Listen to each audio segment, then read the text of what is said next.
Do you understand English is my second language? You understand that, yeah? I'm not saying that, you're saying that, so I don't know what you're on. No. And I hope your parents are really proud watching this. I really hope they're proud watching this. Like, I'm done with your bullying. I'm actually speechless and I don't even know where to start. They say be careful who you call your friends, because at the end of the day, when Gia found herself isolated, she aligned herself with Beck, and Beck, being naive and ignorant, I think would be the word, she decided to sort of join forces thinking that they were going to attack Alicia and Stella, and sadly backfired. Their karma is just, chef's kiss. Because at the end of the day, the person who left there crying was, Beck, and yet her friends were the reason why she was crying.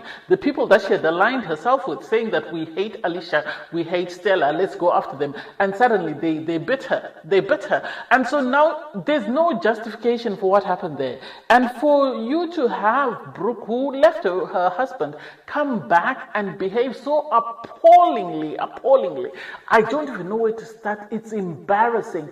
Okay, fine, she's a model. That's what they do. It's dog eat dog in their sort of field. But still, someone like, Gia, who works in healthcare, that's frowned on. And I don't know how she expects to go back to her job unless she thinks this is a come up and she's now made it. She's got a husband with 3 companies, so she's made for life.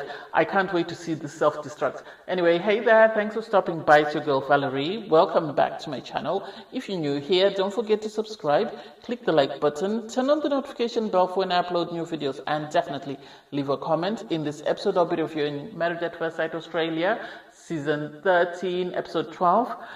So you have the couples just, celebrating. We start off with Chris. Obviously, he's not in a happy mood because his wife is left. He's still in the experiment. He doesn't know what to do with himself because they're not allowing him to leave. And so he's alone. And still he's expected to attend the dinner party. He's very sad. And I get where he was coming from and why he was upset and why he was calling out, the producers that why am I here going through this when Brooke is nowhere to be found? And so producers know Brooke was coming. They really did know she was coming. And they were using him so that he could be part of the storyline. I'm happy that once he got to the dinner party, he just decided to sort of keep his mouth shut. You have Mel and Luke. Mel and Luke have been doing very well. They really have been doing very well. I'm pleasantly surprised. They're in a very happy mood. They're very jokey. There was actually hugs. And I liked how coordinated their dressing was. Maybe it's the wardrobe that, the show gives them. But they really did look cute and they really seemed very happy to be going together. They said that, you had Mel saying she's taken the advice from the experts and, she's really worked to make sure that she improves and she works on their marriage and they succeed. I think if she can continue and if she moves herself away from the mean girl clique and sort of aligns herself with people that are more invested in their relationships, she will actually be in a better space. Rachel and Stephen, they're very happy. They really are.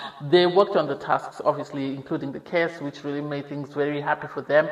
And so they're in this space whereby they're finding out what they like about one another. And I think Rachel being excited about the case gave Stephen the confidence to think he could actually do it. So I'm happy for them and I love it for them.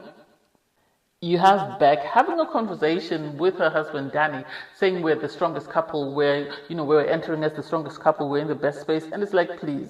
They were sort of hyping each other up and saying we have each other's back. If anything comes out, we will be able to back one another and we'll be able to support one another. That is always a red flag for me because half the time someone has done something that they know they're going to get in trouble for. And so they decide to use, let's have each other's back as a sort of a defense mechanism to protect themselves.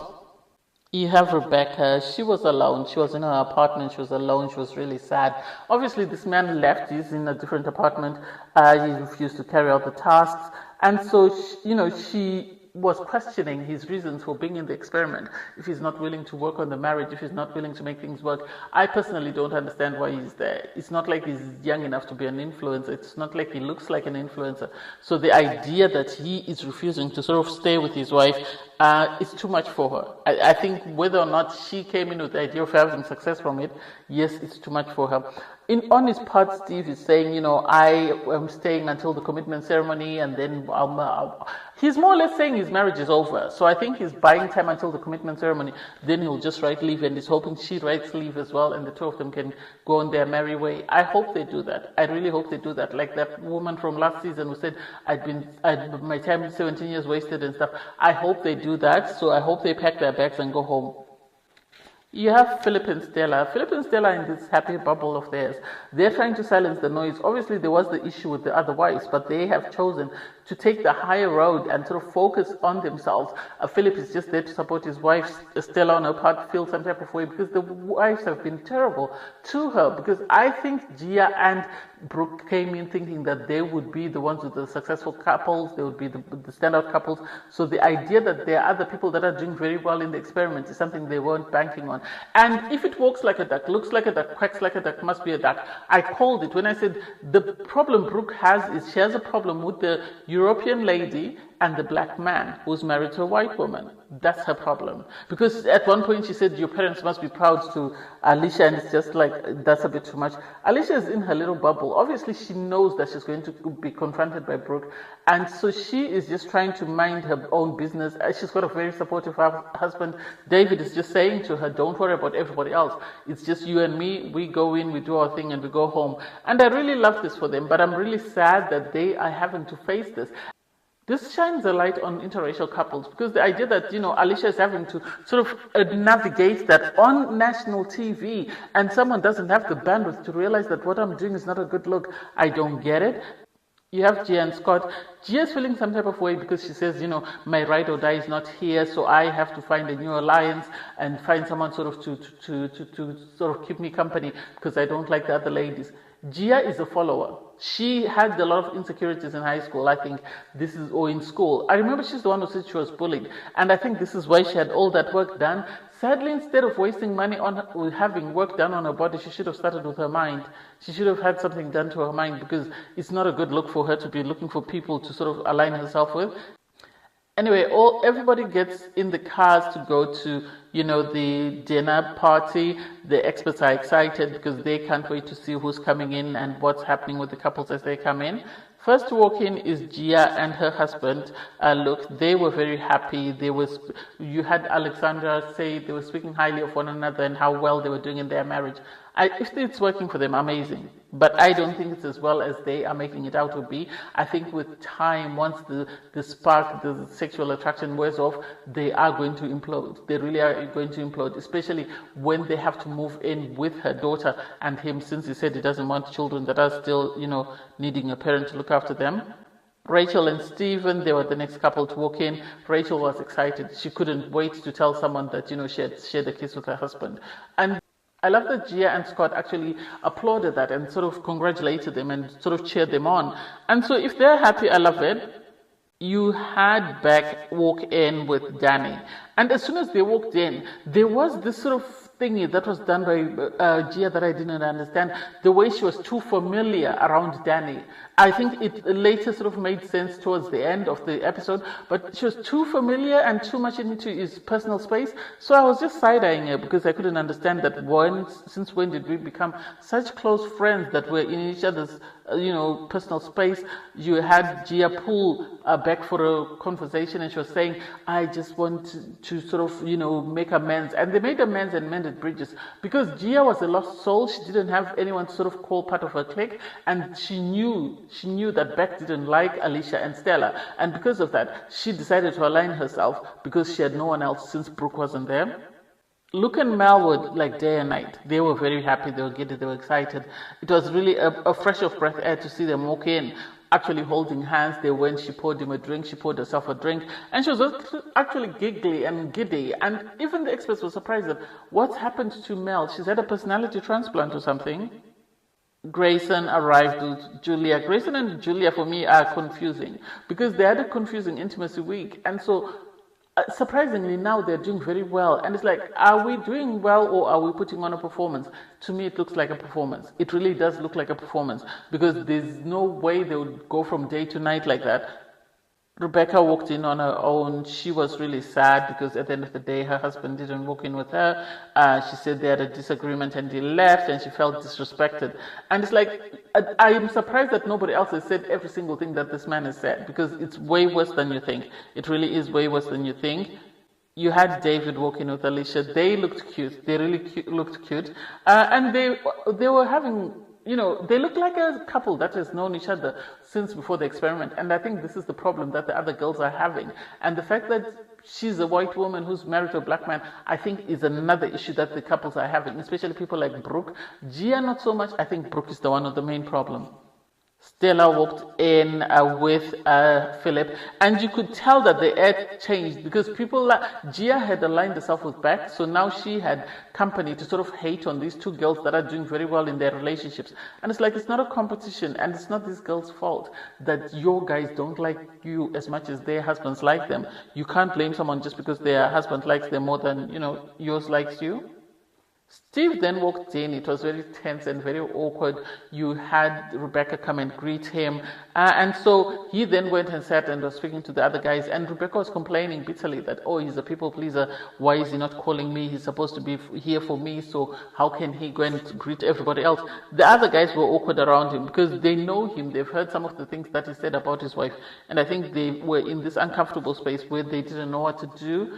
You had Chris arrive. When he arrived, initially he was covering the cameras in the car, and then when he got in, he didn't want to go in because he didn't want to walk in on his own. He spent quite some time with production because people ended up going to the dining table to sit down. He still hadn't arrived, and production were trying to give him a pep talk to try and get him to the table. And it's like, I know he sort of messed up and he said some of the most meanest things about the experts, but there's no need for you to continue to damage somebody's mental health just for the ratings. I know you're always told in football, I'm raising a son, I would never say that to my son. But why are you forcing him to go there? Why are you forcing him to go there?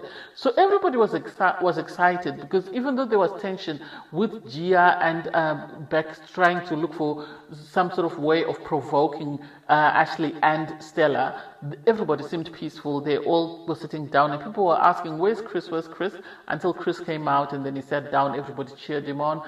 The guys actually came and gave him a hug and just welcomed him. People like Luke, they all came around and sort of greeted him. And so everybody sat at the table and it was peaceful. And then suddenly walks in Miss TK Maxx, red dress, Brooke. She wanted to make an entrance. She strolled in because I assume she wanted to sort of pick on the girls.